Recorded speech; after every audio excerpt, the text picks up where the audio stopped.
Ben, what did you do to keep your head in the game for 60 minutes of game time that you were ready to go when you were called on? I mean, I've done what I've always done. Always been ready to play. Game plan the same way I always do. Just told myself to be ready, because if I wasn't, it would have looked bad and I might not have ever got a shot again. So just told myself to stay ready and take advantage if I get an opportunity. I think that's what I did. So. On a practical level, did you do any more throwing to stay loose, physically loose or anything, or same procedure there too? Today in the game? Yeah, today. Nah, I mean, with about a minute left in the fourth, Coach Dyke said, hey, get loose. So I got loose, threw about 10 balls and was ready to go. And then right before overtime, right after they scored, I threw a little bit. But other than that, that's about all I did. Were you surprised by the decision to go for 2?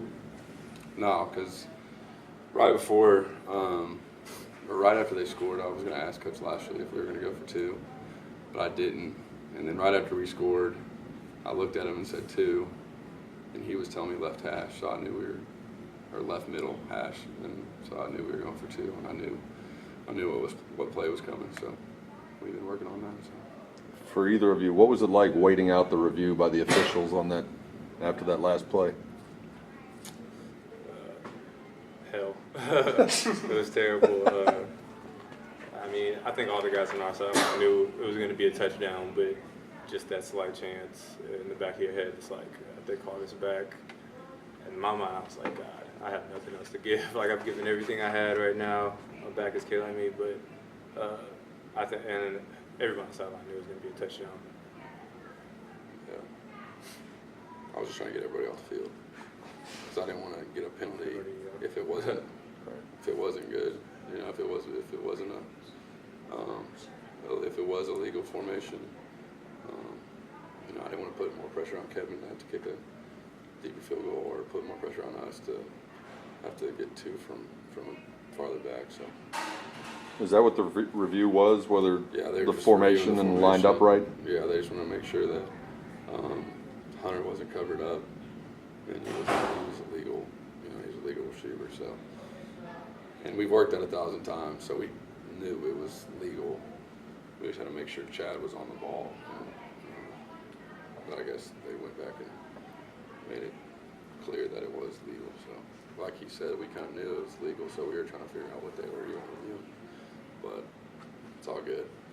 Braeden, you're always beat up after every game, but are you more beat up than any game after today, or is it pretty far on the scale? I think just today with Zay and Free being banged up, I just had to step up into a bigger role, take some more snaps. I knew I had a bigger role going into this game, but that's just the way it goes sometimes. If I happened to go down, I knew those 2 would fill in for me, and there wouldn't be no hesitation. We go in, do the same thing we always do. So, I mean, yeah, I'm beat up. I'm beat up right now. I'm pretty beat up, but I mean, come in, get an ice bath, get some ice, and roll into next week. Dude's a stud, man. Braeden, what was your offensive line doing in front of you to create holes? I mean, those guys have been challenged pretty much as the season started. We got to get the line of scrimmage moved. We got to do it now, and I think those guys have been answering that week in and week out. I mean, we went to the Michigan game last week, and people thought they were just going to boat race us, and I think those guys did a great job, and they did a great job the week before with TCU. And a lot of people might look at it and be like, look at this in school and be like, oh, they're terrible, they suck. But I mean, I think everybody within the actual system knows that those guys work their ass off, and they're getting better week in and week out. And I know they're going to continue to improve. How did the previous 2 weeks against TCU and Michigan prepare you for today to kind of overcome adversity? I mean, those are 2 great teams, great defenses, and I mean, just getting that look. I mean, we play TCU every year, and we always go and battle them pretty well. But just being able to go play Michigan at Michigan, I think that was an experience, and it just prepared a lot of people to be like, okay, we can play with Michigan, we can play with anybody in the country if we just limit our mistakes and go in and do what we're supposed to do. I think it just gave a lot of guys a confidence boost going into conference play. Your coaches have talked about the improvement they've seen each week. How important was it to not only have the improvement today, but end in the victory in terms of just the confidence in the locker room and moving forward into the season? I think more than anything, it was a huge deal to get a win for guys that have never beaten Navy. Never beaten them, but also gotten our butts kicked for 3 straight years. We had them on the ropes last year, but still, I think it's a huge deal for the guys that are in that locker room that have been through all that stuff, and also for guys that aren't here anymore that have been through it, and give them a chance to celebrate and feel like they were a part of this victory. And so I'm just happy for the guys that deserve it here and not here anymore. So. Braeden, you had 4 straight carries on that last overtime drive. How are you feeling as those play calls kind of come in? I was taking one play at a time. Like, all right, I got to do what I can right here, get the first down. Got to 4th and 1. I was like, all right, just focus on this one play. We'll focus on the next play. When that play comes, get this 4th and 1 and we'll move on.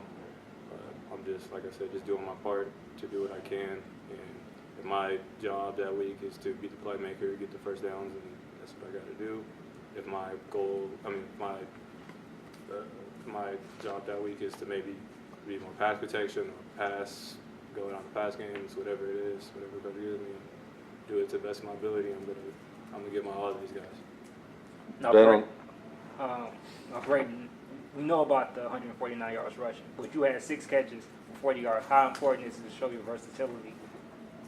Like I said, I think it's big just so, you got to be able to go anywhere, whenever coach wants you to go there.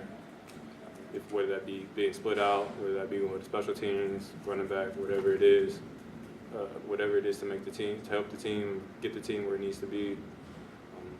Just, yes sir, coach, whatever you need me. Ben, on the conversion, Chad Persley goes in motion and he was waving his arms at you. Was that merely a distraction for the defense, or was he actually lobbying for the lineman's dream and trying to get you to throw the ball to him? It was a distraction. Yeah. He probably wants the ball, but I wasn't going to throw his check. Ben, did you have any momentary disappointment that you had to put aside when you found out you weren't getting the start? Yeah, I've played in every game the last 2 years except for one. So yeah, I was heartbroken, I was hurt, but I had to swallow my pride and, just take it one day at a time like Braeden always talks about. There was nothing I could do at that point. I just had to be supportive of Will, understand what, coach was doing, and be ready if my, opportunity presented itself. And, it helps that me and Braeden have been through a lot together here at SMU. So I could, fall back on the things I was able to do when the tough times, came upon us the last couple of years, and I was able to, be ready to play when the time came today. So. Were you talking to Will on all the sidelines, maybe giving him some pointers? Yeah, just trying to help him out as much as possible, and yeah. What'd you see out of him today? Played well. Yeah, he played well. I thought we ran the ball really well today, so anytime you can run the ball, it helps a guy that's getting his first start. And I know it's, I think that's what was part of our game plan coming into this week, was being able to run the ball. And I thought Will handled it really well. Proud of him. So we'll see where we go from here. So. Is this the toughest 4-game stretch y'all have faced since y'all have been here? And like in a row. Yeah, just in a row. Yeah, North Texas is really good. Obviously TCU and Michigan, and then Navy's always hard to beat. Like Navy doesn't lose a lot of games, and they got a winning tradition there. So yeah, it's obviously been extremely difficult, but I think it's going to help us out in the long run.